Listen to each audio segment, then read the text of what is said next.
Hello, hello. Happy Friday. How we doing, Johnny Mo? I'm doing well. How you doing? Good, good. It's been quite the week for us. So that's fits right into our topic for this week. But what's new? Um, Everything. New horizons, new ideas, new visions, new people coming on. All sorts of new things, right? Yeah, Paradigm shifts are happening. They're going to happen. They will happen. I mean, paradigm shift shouldn't be a scary word. It just means changing consumer behavior, changing habits. So these are real, evident, and happening all the time. So trying to figure out and stay ahead of them, and hiring people that are half my age because they understand, not me. yeah. It is amazing. It's funny. Somewhere in your 30s, you take the turn from being like the young guy to being like the older guy. Like now you're the experienced guy. You're the one starting to like train and show the ways to the others, and you don't realize that change has happened until you actually get into it. Then you're like, oh wait, like I'm now one of the more experienced veterans, and I'm not the young guy anymore. So here we are. Wait till you get to 50. Yeah. Well, at 50, I think you kind of assume that's going to happen. Like in your 30s, it just kind of like smacks you upside the head that Yeah. like all of a sudden you're not the young one anymore. But Life is a continual proving ground. yeah, it is. It is. And we're either, what is it? Grant Cardone says, you're either growing or you're dying. Um, and I, still to this day, I feel like I learn something new every day, whether it's in this technology space, business, from conversation with people. That's one of the cool things about this industry is how many people are willing to have open conversations and dialogues with you and share what they know and share what they've seen. And yeah, I'm very grateful for that opportunity to continue to learn from some really great people and learn in areas that I have no knowledge of. Which listening to you and David Tam yesterday, I understood like 3% of what you talked about, but it was cool. Hmm. I understood about three and a half. Yeah. Well, it is fascinating just how different I'm things I'm are. dangerous enough to know what needs to be done and have the basic conversations around it. When you start getting into some of these things, when you start getting into the implementation of it and stuff like that, I trust you. Yeah, it's I I had a moment the other night where I was kind of looking back on the week and it was last night and thinking about what would have been going on and I kind of had this moment. I was looking back at my calendar at the meetings I've had and the people I've been able to talk to and the people I've been introduced to this week, and you have that realization of like these are people that I've long admired, these are people I've long followed, these are people I've listened to their podcasts or watched their videos or listen to them speak, and now I'm getting a chance to have meetings with them, whether it's a phone call or a video meeting, or we got more stuff scheduled into next week with some pretty cool people across the industry. And there's always that feeling like, yeah, I'm not making enough progress. I'm not getting there. Like who am I? I'm a nobody. And then you start to see the people you begin to attract, and you realize that although you're doing all that work and it feels like you're going nowhere sometimes, progress is happening. It's always slower than we think it is, but progress is happening. And I was kind of blown away recapping the week at the people that this past 5 days um, I've had the opportunity to speak with, which are people that I never in a million years thought I'd get that opportunity with. So it's And it hard. only happens when you do the work. It doesn't happen by chance, right? Yeah, Yeah, it might have been a chance that you got to talk to this person or that person or whatever like that. But if you didn't put yourself out there, that opportunity doesn't exist. yeah, and I think that our topic today is we're going to go through kind of breakdowns and breakthroughs. Getting into those tough decisions and and sticking with it when it's hard. I feel like we've kind of ridden a roller coaster the last month or so of highs and lows, good and bad. We've had some breakdowns, we've had some breakthroughs, and I think that's the part of real estate and entrepreneurship and business that we don't talk about. Like everybody celebrates the wins and puts their highlight reel on social media, but there's also the days that you just want to scream. You feel like you're not getting anywhere. You're on this treadmill. And as much as those days suck, it's those days that make you enjoy the win, that get you to the point where you get to enjoy that win. And we don't talk about that a lot. We just want to celebrate where we've come from and pay no attention to how we got there. The great philosopher Mike Tyson once said, "Everybody has a plan until they get punched in the mouth." Right? I So love that line. we can have all the plan. I got spreadsheets upon spreadsheets. At this point, I was supposed to own 500 properties, and I was going to be a mega slumlord of New Hampshire. So I got business plans, I got spreadsheets, I got all these other things. But life happens, Yep. right? Life happens, and whether you're in business, whether you're in life, life happens, right? Yep. In business, things happen, changes, shifts. That's why SWOT analysis isn't so important. You need to understand your strengths, weaknesses, opportunities, and threats. Strengths and weaknesses are internal, opportunities and threats are external. And when you actually take the time to look at these things and slow down, I know that without going into detail, there was a big decision to be made this week. And, we had to make the decision, but you had to make the decision. And, I lent my ear and I lent my perspective and logics and things like that. So you can make the decision. And sometimes we have to stop. Mhm. Sometimes we have to stop. I was so overwhelmed this past week with things that I'm trying to get done, Mhm. trying to get the syllabus done for the group coaching, trying to get everybody on board, trying to collect videos from everybody, trying to get scripts out, trying to get the new marketer on board, get them access to everything, right? And get them inculcated into our system so I can hand that particular piece off. Yep. But we still had to make some difficult decisions. There's difficult decisions every single day. And I can tell you that there's a beautiful horizon with some of those decisions, but also some of the other things that we're working on.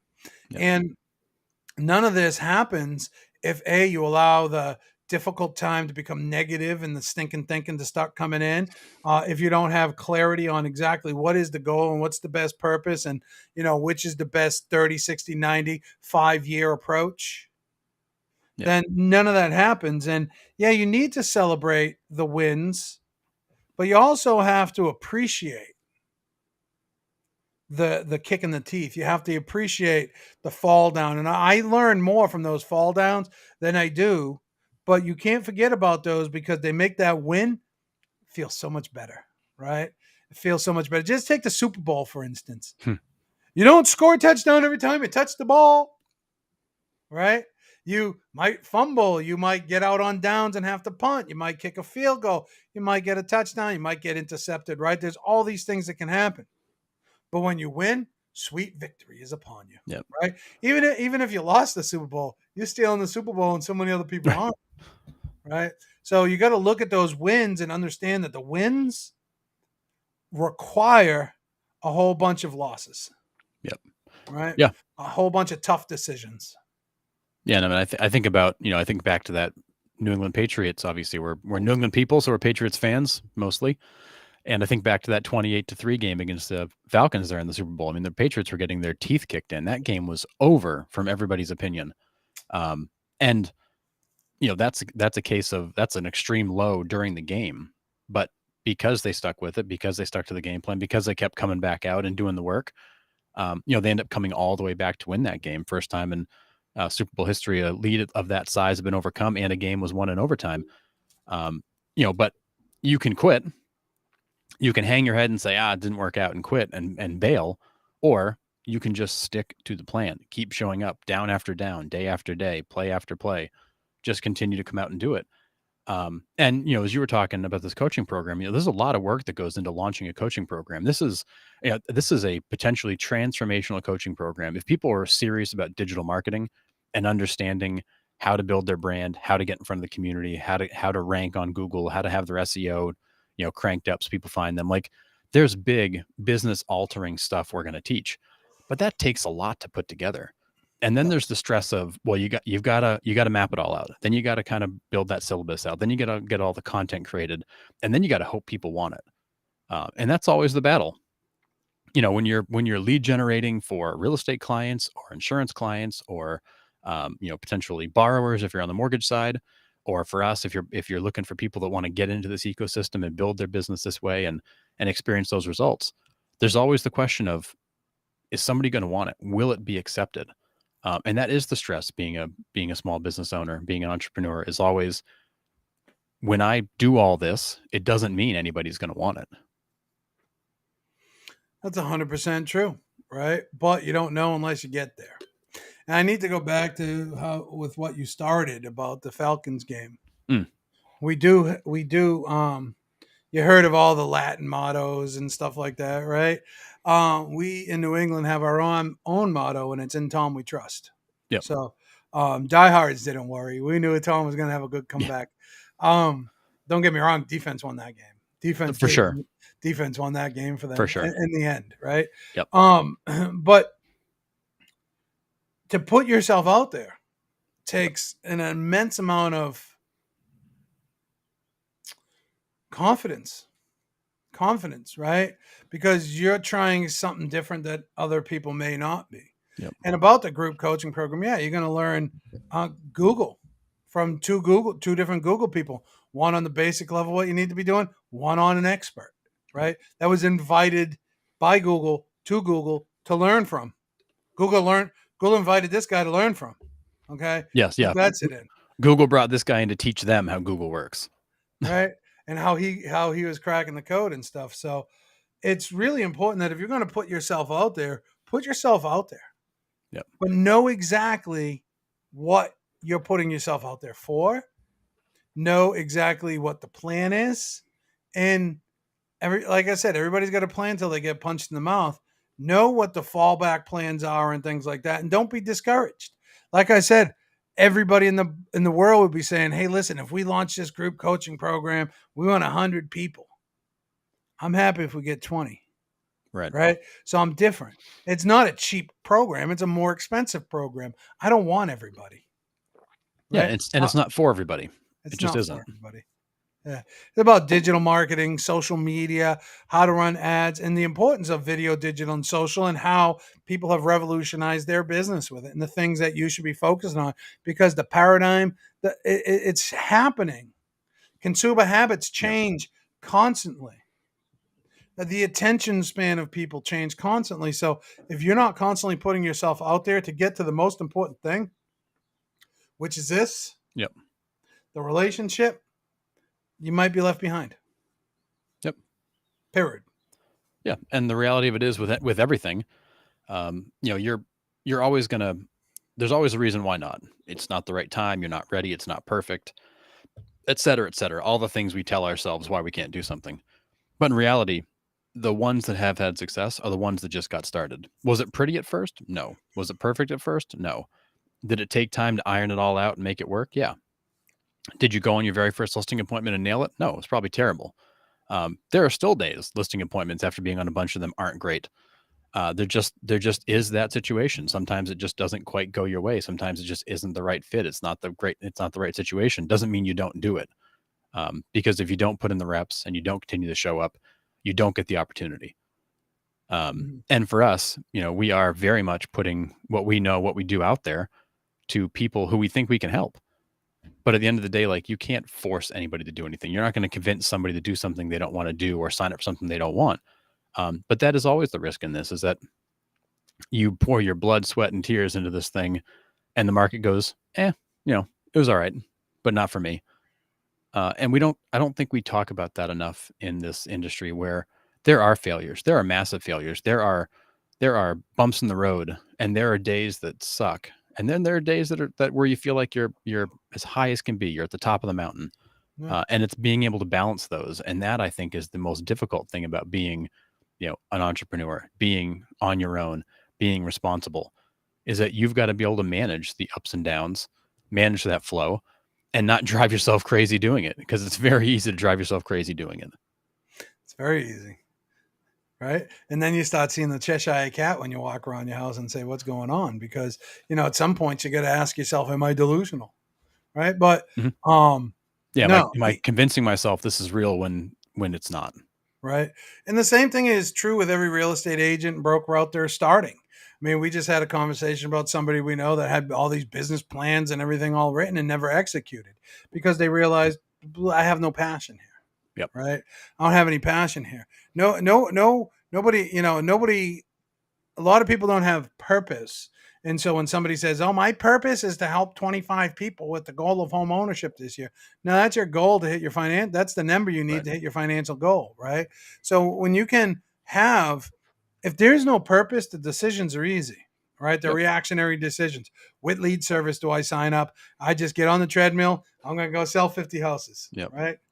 I'm not going to grow. I'm not going to evolve. I'm not going to, I'm not going to do these things. They just get out there and they run. They sell their 50 houses a year. Come into work every single day. Make the same phone calls over and over and over and over and over again. Send out Yep. the letters over and over and over and over again. Why?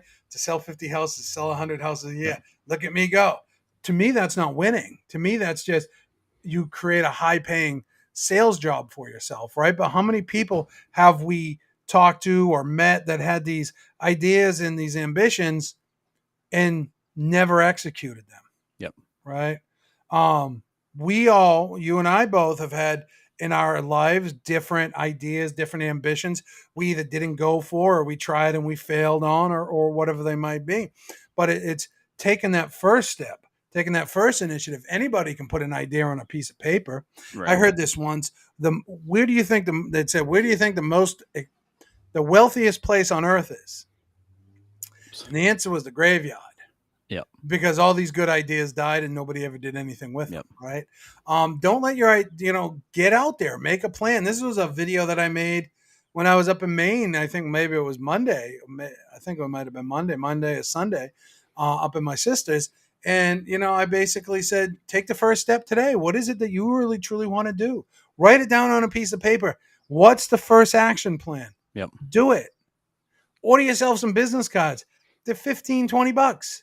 When you can touch it, smell it, and feel it, it becomes so. Yep. Yeah. Right? No. 100%. I heard this. Saying. I want to say it was at an event I was at maybe a couple of years ago. Actually, probably before COVID at this point. And it was something along the lines of, and I'm going to butcher it, but something along the lines of, don't be the person with a $10,000 business and $1 million notebook. A lot of us have plans and ideas and thoughts, and we put them down, we get all excited about it, and then we can just kind of set them aside. And we don't come back to them, because what we do is we go back to what we know, what we're comfortable with, what's working right now. And, I've been lucky enough to be able to mastermind and coach with and train with and be part of some really successful real estate teams.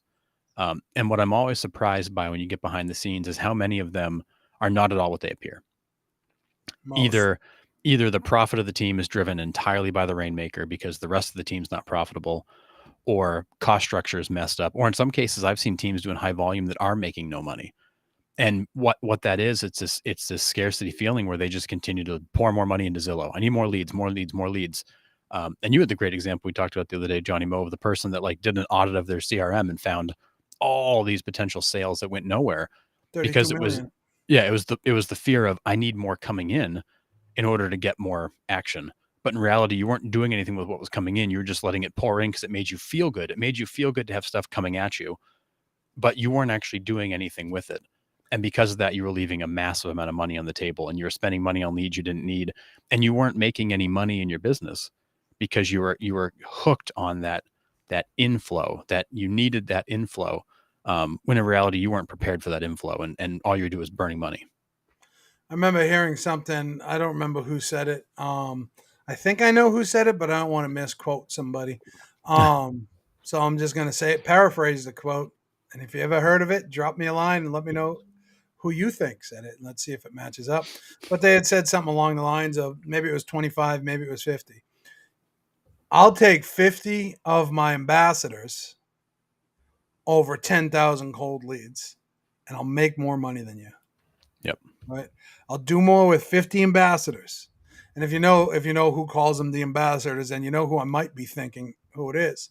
Yep. And 50 of those solid relationships, 50 of the advocates, right? Yep. It's the relationship. You can do more with what you have.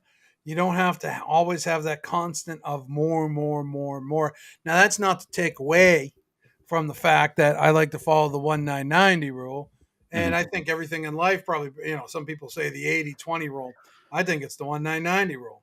1% of people create content, 9% of people engage, and 90% people lurk.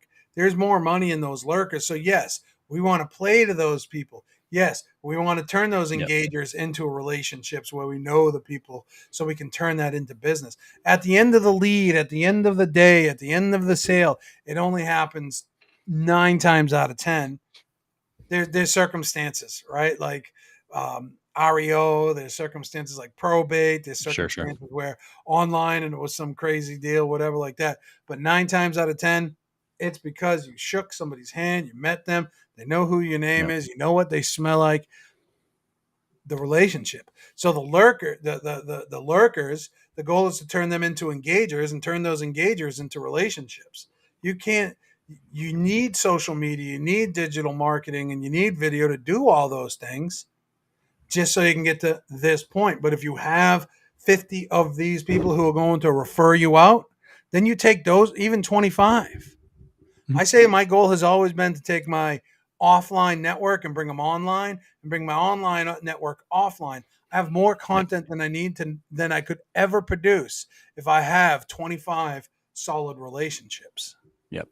Yeah, and I would say don't get us wrong. We're not saying the exchange is a bad thing. Like but there should be a balance. Like you do need the exchange to occur. You need to prospect and generate business. Like that is necessary. But For sure.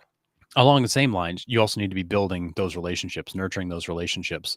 Work in that database, work in that CRM. We talked to David yesterday, and he was saying that all the people he works with around the country, so many of them have tons of there's gold in their databases that they're just ignoring. They're not even getting back to him. You had that great example. He had other examples of, you don't need more leads. You don't need to buy more leads. You need to just take care of the people you already know. Because honestly, if you did that, you would have a steady stream of business. And I put out a video today talking about, personal branding and being in front of the consumer. And, do you want to compete for 100 houses a year or whatever your goal is, 20, 30, 50, 100? Do you want to compete for those? Do you want to be one of 3 agents being interviewed? Do you want to be making cold calls and sending letters?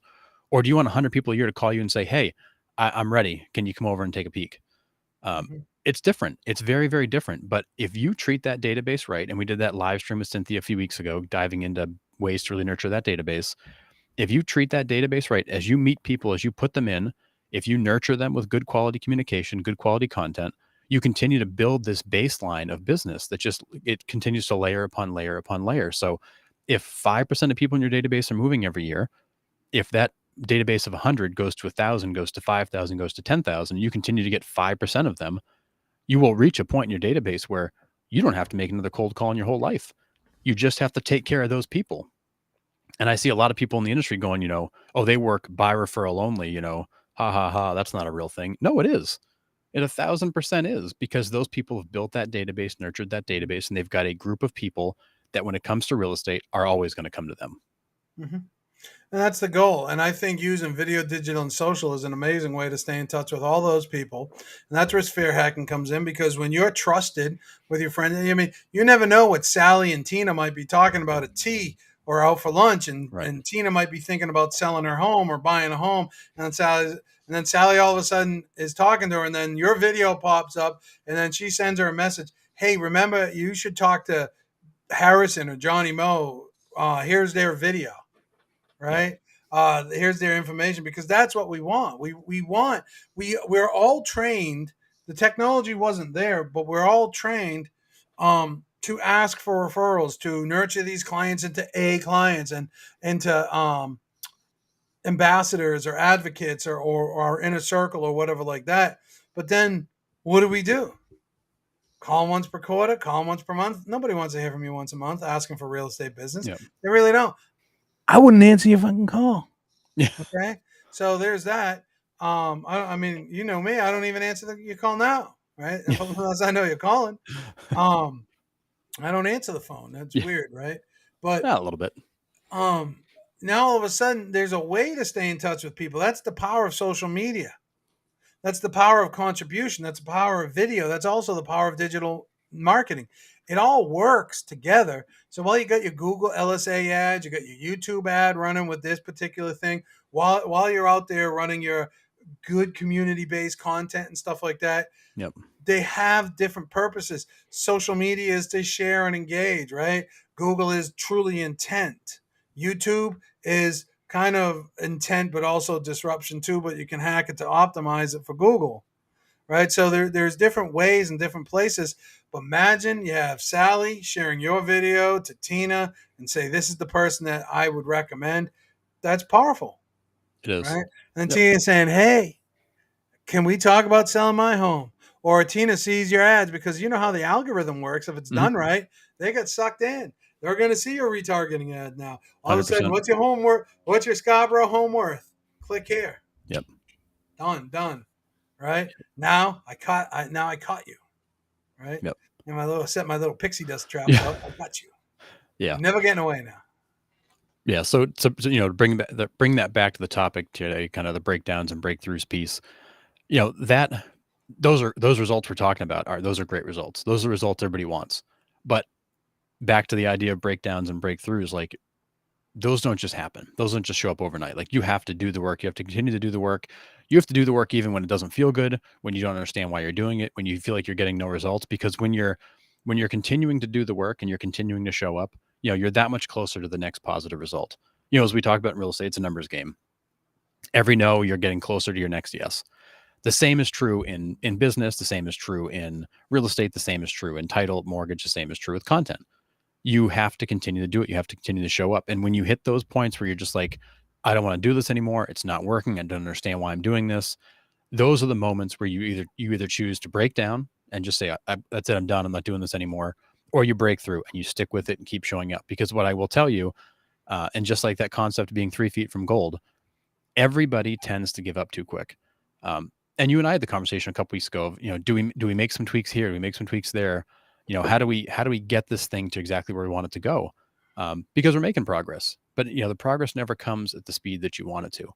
And sometimes you have to have that moment where you just lose it and you put yourself back together once you get that out of your system and keep moving ahead. But we've been faced in the last couple weeks with some really amazing opportunities and some really amazing options, and a chance to, I wouldn't say pivot, but a chance to kind of shift our network and our alignment a little bit that could potentially change our entire outlook. Um, but it requires change. We have to do something different. We have to change what we're doing, how we're doing it, where we're doing it, who we're doing it with. And it's a decision that we talked about. I feel like we beat it up really good. We stressed over it. And then ultimately, like it became clear, but we had to go through that process of evaluating pros, cons, worst case scenario, best case scenario, to get to the point where we could actually make that decision. And I feel like we made the right call, and I feel like we're on the right path. But the process of that, everybody thinks it's just like, boom, here you go, and there it is. There's a process to actually understanding how you line up, where you need to be, how you make that next move. And it's not comfortable, and it's not easy, and it's not always simple. But you still have to do something. Doing nothing, which sometimes makes us feel good, if we just ignore it, it'll go away. Doing nothing is never going to get you where you want to go. No, nothing isn't even an option. I'd like to summarize everything Harrison just said and what we've been talking about into these 4 words. Get comfortable being uncomfortable. Yeah. That's entrepreneurship. That's real estate, right? Even Yep. with the 1-9-90 rule, real estate, 1% of people actually really become that top mega producer. Let's just call it a mega producer, or that mega team or something like that, right? 1%. Yep. 9% do well. Top producers do well, sell a bunch of homes, support your family, pay your taxes, get your insurance, right? 90% flop. Yep. And it's no different, right? It's no different than even with, everybody touts that it came from NAR somewhere. The statistic hasn't changed in 15 years. You think that it might. That 87% of agents fail. Somebody show me where that is written. Not in a blog, not in an article. Yeah, show me the data. Right? Show me the data. The data must exist somewhere. But they say 87% of agents fail. That's sales.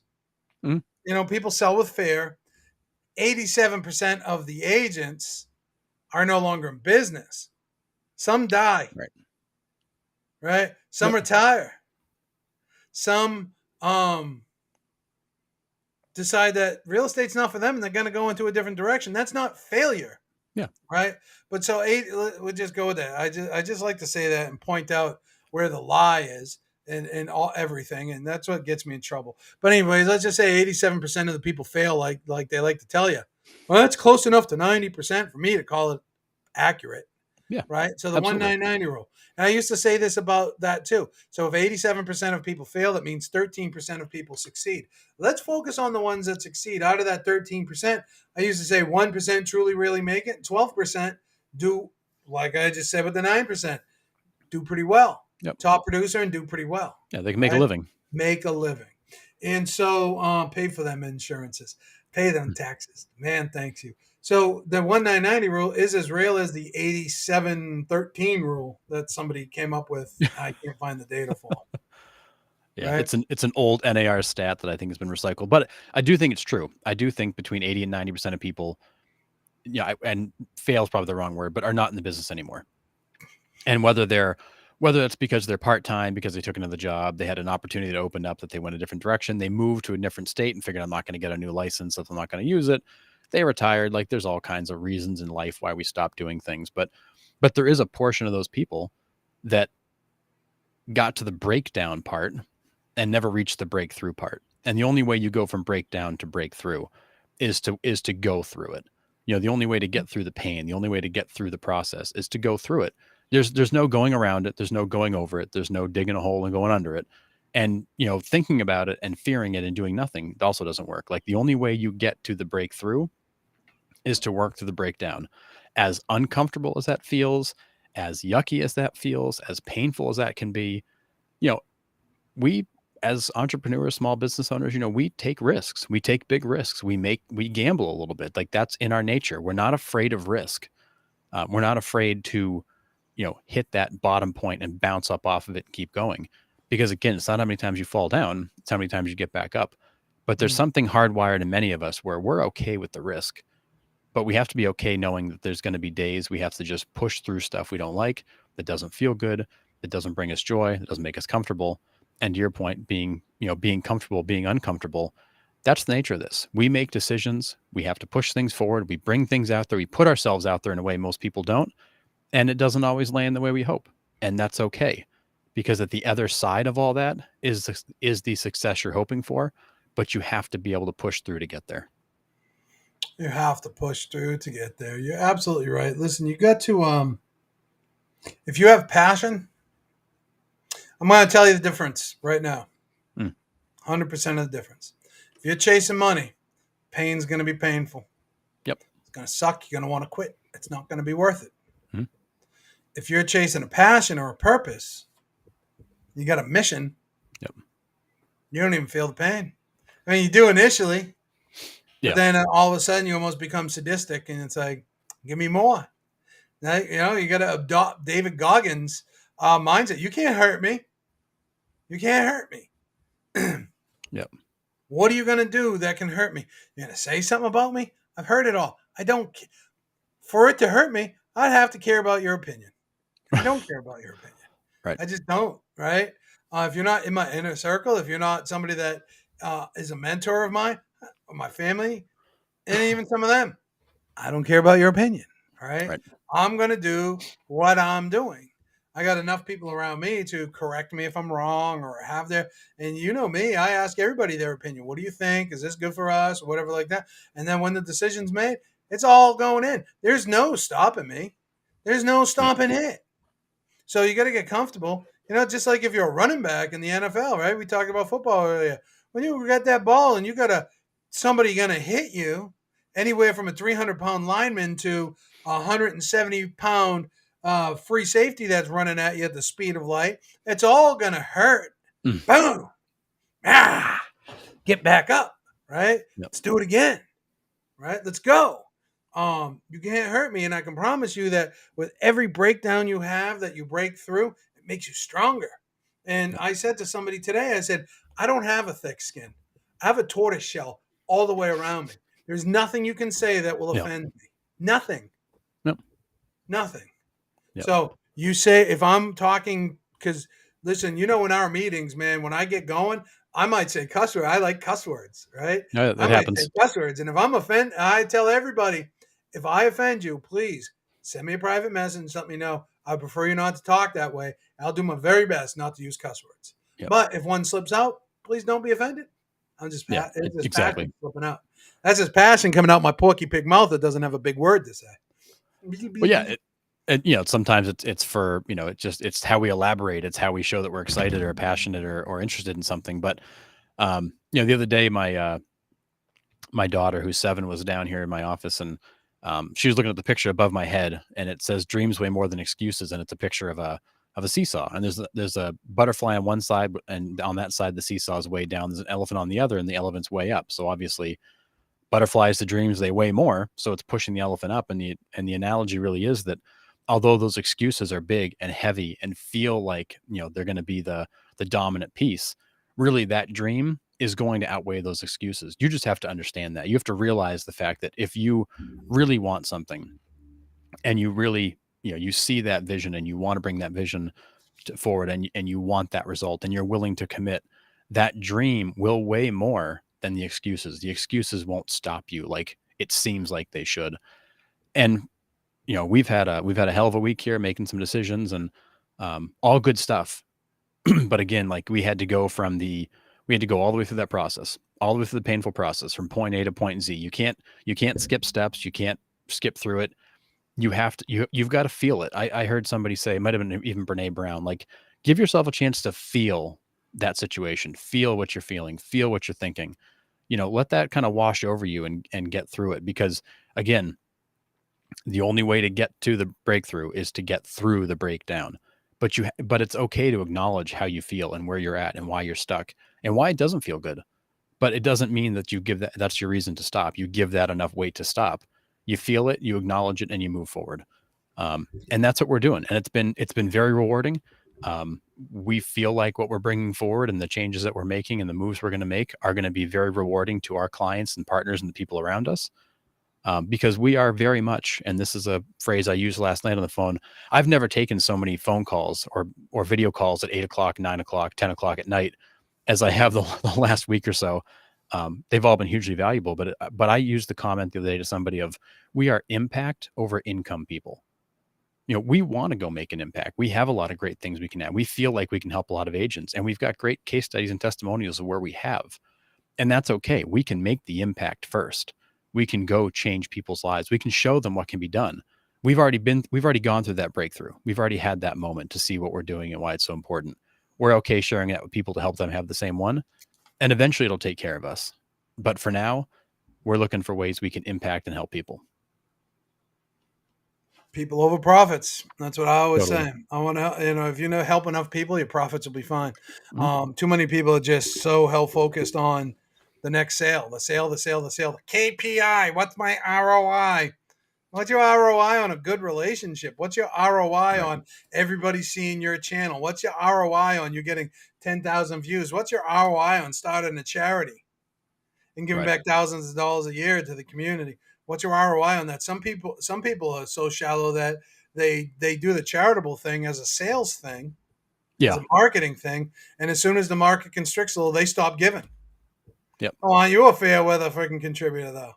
Oh yeah. I mean, charity's great when it's comfortable, but the minute it's not, that's the first thing that you stop committing to. And we've seen it many times where everybody says one thing and does one thing when the market's up and doing well, and then they do something totally different when the market is down, and then they kind of don't want to acknowledge that, so they just kind of go under the radar. Then they come right back with what they were doing. And I think that's the nature of entrepreneurship. I think it's the nature of people that are, of a scarcity mindset. They're trying to protect their incomes. And don't get us wrong, you need KPIs, you need to measure your ROI, you need to make money. Like, it's really hard to live in this world without money. Like, we're not saying that making money is a bad thing, but what we're saying is that that's not the only thing. Making money is not the only thing. Having an impact, changing people's lives, helping other people, being part of your community, that to us is more rewarding than just having a massive year and putting a bunch of money in my pocket. Because at the end of the day, I'm not taking the money with me. There's It's going to buy me some entertainment and some fun and some security and comfort, which is great. But I'm not changing anything around me with that. There's nothing in my community or in my family or in my immediate area that changes just because I had a great year and made a bunch of money. Like, I want to be able to point to the fact that I made a difference where I am, that I made a difference in this industry, that I've helped people succeed.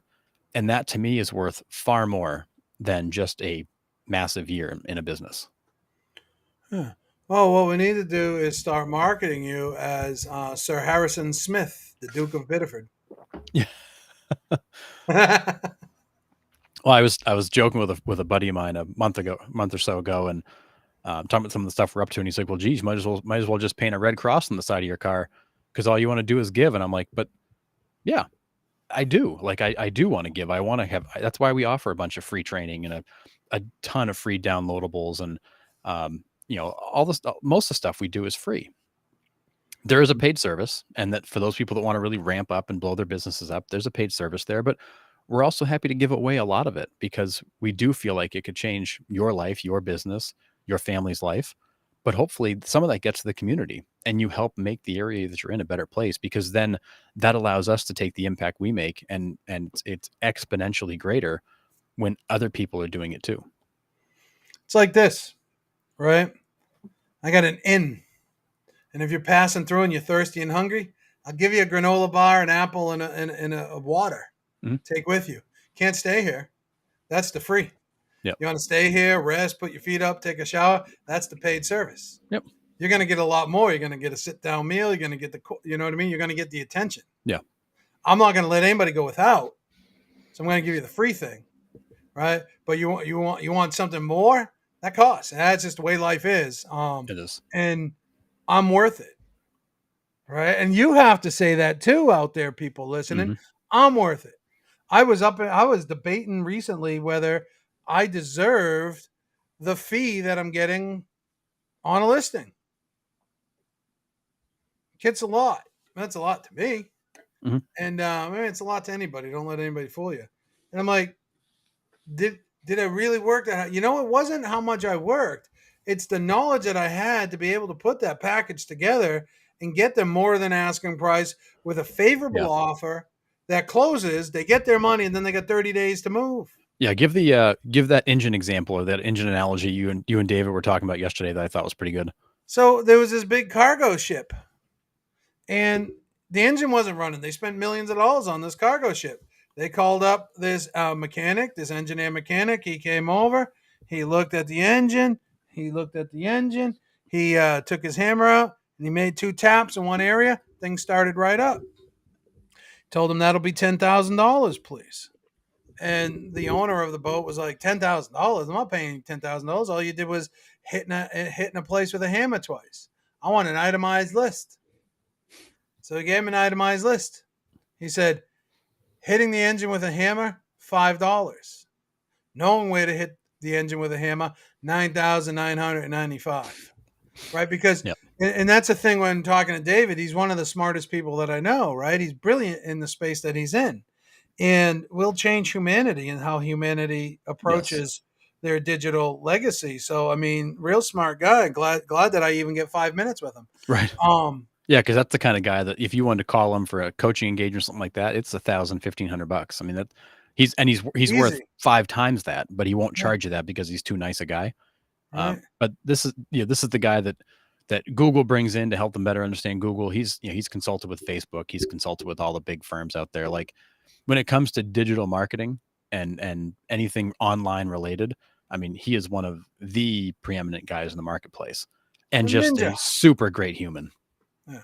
He's a ninja. He wants to help. He wants to give back, but we all deserve to get paid too. Sure. And with him, I'm like, you got to get paid for your knowledge. And he says, absolutely right. You get paid for your experience because you know how to solve the problem. Anybody can do what he does. Anybody can do what you do. Anybody can do what I do. Yep. It's taken me 51 years to know me. It's taken me 20 years in the real estate space to truly understand real estate at a high level too, right? Prior to that, I was a network engineer. I got some experience around systems and these types of things and transactions and all that other stuff. I get paid for my knowledge. So after I thought about it for a bit, no, I don't feel bad. Yeah. I'm worth whatever I charge, whatever I say. And I'm usually pretty fair. Whatever I say, that's what it is. Yep.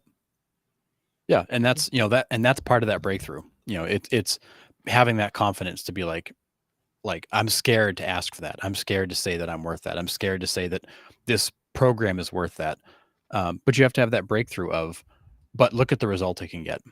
We have partners that do all this video stuff with us, and they pay for that, but they also close enough business where they're getting a 5, 6, 7, 8x return on it. No different than if they bought Zillow leads. I continually see people, everybody on the Facebook groups, rag on Zillow. Zillow's the worst. They're killing this industry, but I can't wait to write them a check next month. Send me more leads.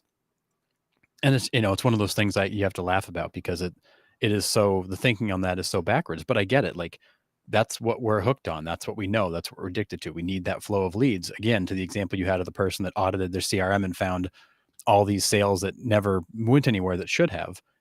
It's not about the flow of leads. It's not about the number of people coming in. It's about what you're doing once they get there. Mhm. And if you don't have a plan, if you don't have a strategy, if you don't communicate well, if you're not doing those things, you're just burning money to feel good about what's coming in, but you're not actually getting anything from it. And I see that a lot with people I talk to. It's, I got a closing this month, next month, and I got nothing after that. And I think in some cases that's not abnormal to have those peaks and valleys where you kind of have some things happen and it gets quiet again.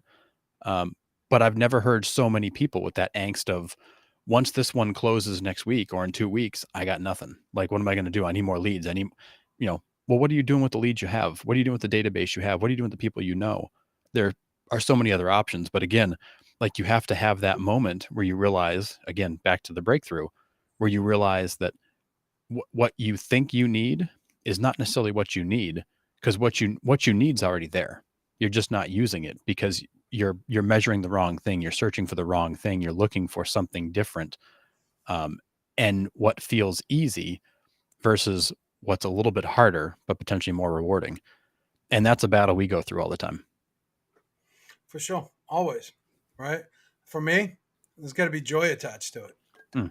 Right. If there's joy attached to it, you're going to embrace the suck. And that's one of the questions that I ask people because listen, this ain't a don't make money. It's all about making money.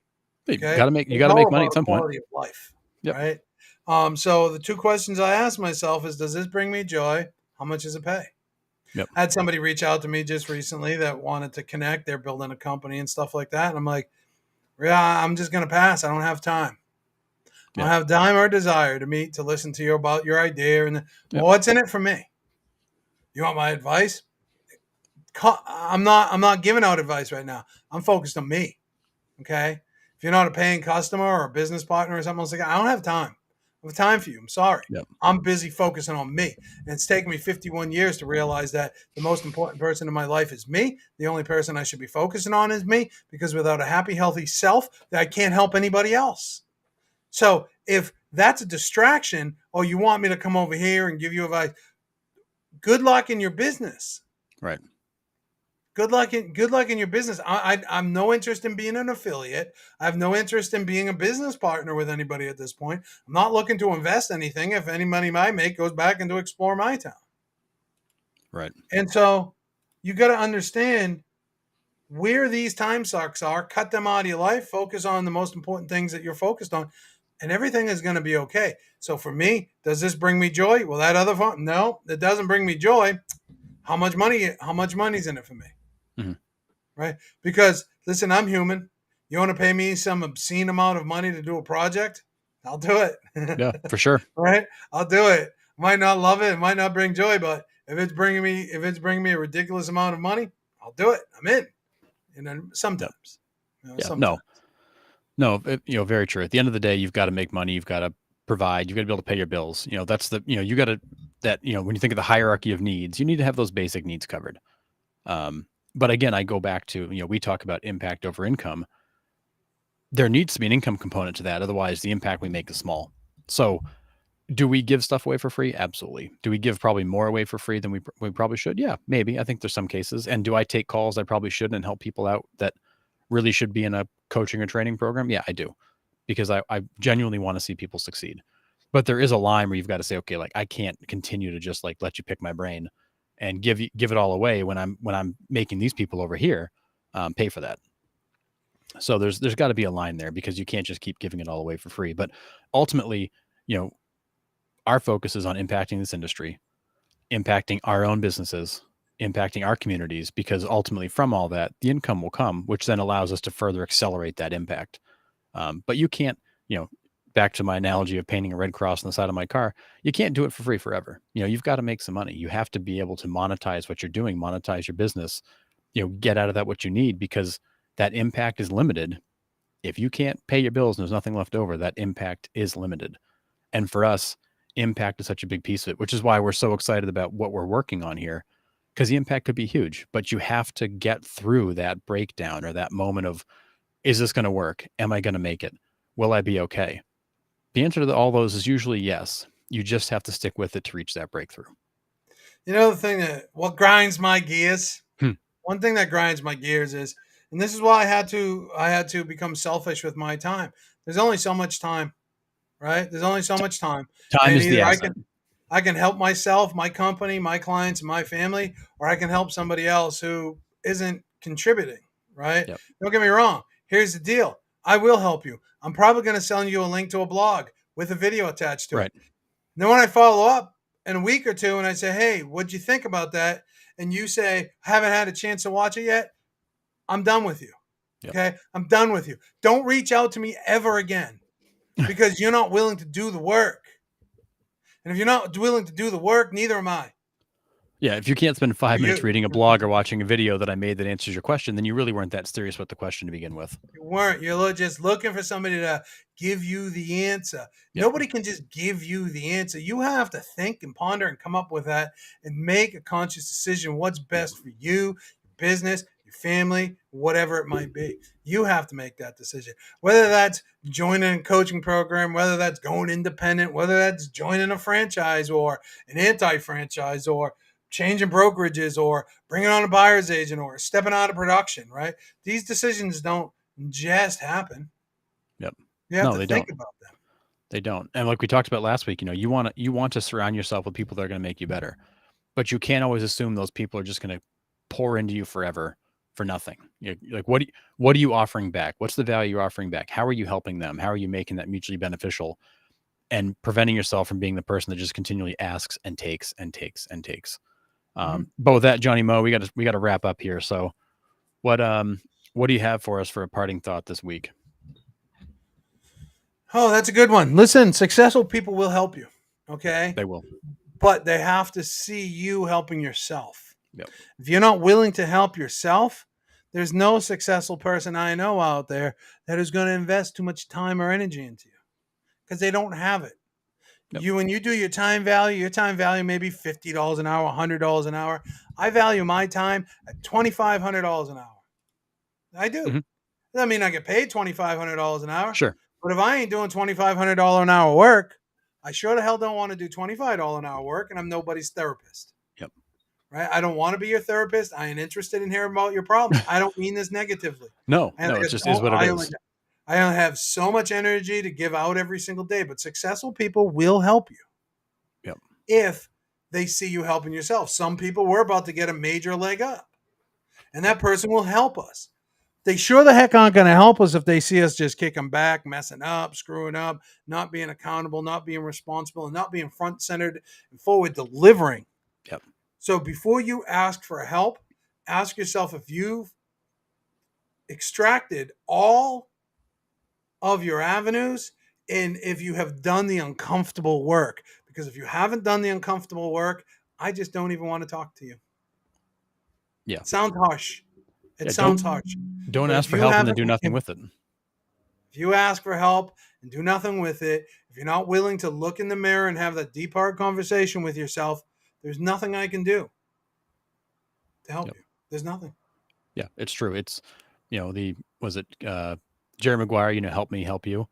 If you're not going to do anything with it, if you're not willing to go through it and deal with it and act on it, then asking for help is pointless. You're just wasting somebody's time. If you're going to ask them, get the answer and then do nothing with it. I like that. So, all right. For me, parting thought is, going back to the topic here, breakdowns and breakthroughs. It is so important as business owners, entrepreneurs, real estate agents, whatever business you're in, whatever you call yourself, team lead, et cetera, et cetera. It is so important that you understand that there are going to be days where you question yourself. There are going to be days you question your decisions. There are going to be days you question your direction. There's going to be days you just wonder out loud, am I going to make it? Is this going to work? What could I do differently? And that's okay. You need to feel that. You need to go through that, but you don't need to let that stop you. You need to learn from that and either keep plowing ahead, or maybe you make a pivot, maybe you do make a small change, but sitting there and wallowing in the what ifs are not going to get you where you want to go. I tell my kids all the time, and my wife too, worrying is like a rocking chair. It gives you something to do, but gets you nowhere. So don't let the worrying and the fear and the uncertainty stop you from moving forward. Go through that exercise, feel it, write it down, write the questions down. What questions do you have, and answer them. Give yourself an answer. How do I get here? Here's all my ideas, but then go execute on them, because the only way you get to the breakthrough is to push through the breakdown. Yeah. And the longer you stick with it, the more you stick with it, the more committed you are, the easier it's going to be to get through to that. But don't let that process of wondering and worrying stop you from moving forward. I got my book right here. I write things down all day long. Yep. Yeah, me too. I'm constantly keeping notes. And there are days I write down the question of, why can't I get this? How could I get there? And I answer it. I jot down all the ideas I have, because what I find out is for every problem I've got at least 3 ideas.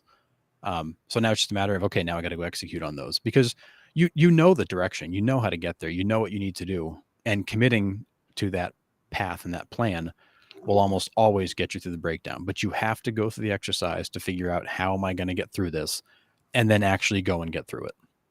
Manifestation requires work. It does. 100%. So, all right, Johnny Mo, with that, we're going to wrap up for this week. Hope everybody had a great week. In the Real Estate Community Leaders Facebook group, we put up the question of what were your wins for this week? Let's celebrate some wins together. So if you want to jump in there, give us some wins. We're happy to cheer everybody on. There's enough business out there for everybody. We want to see everybody succeed. There's no reason we can't all succeed. So get in there, share some wins with us. Let's celebrate each other. Keep the positivity, keep the forward momentum. And we're always here to help if you need us. So with that, Johnny Mo and everybody else out there, have a great weekend. We'll see you next week.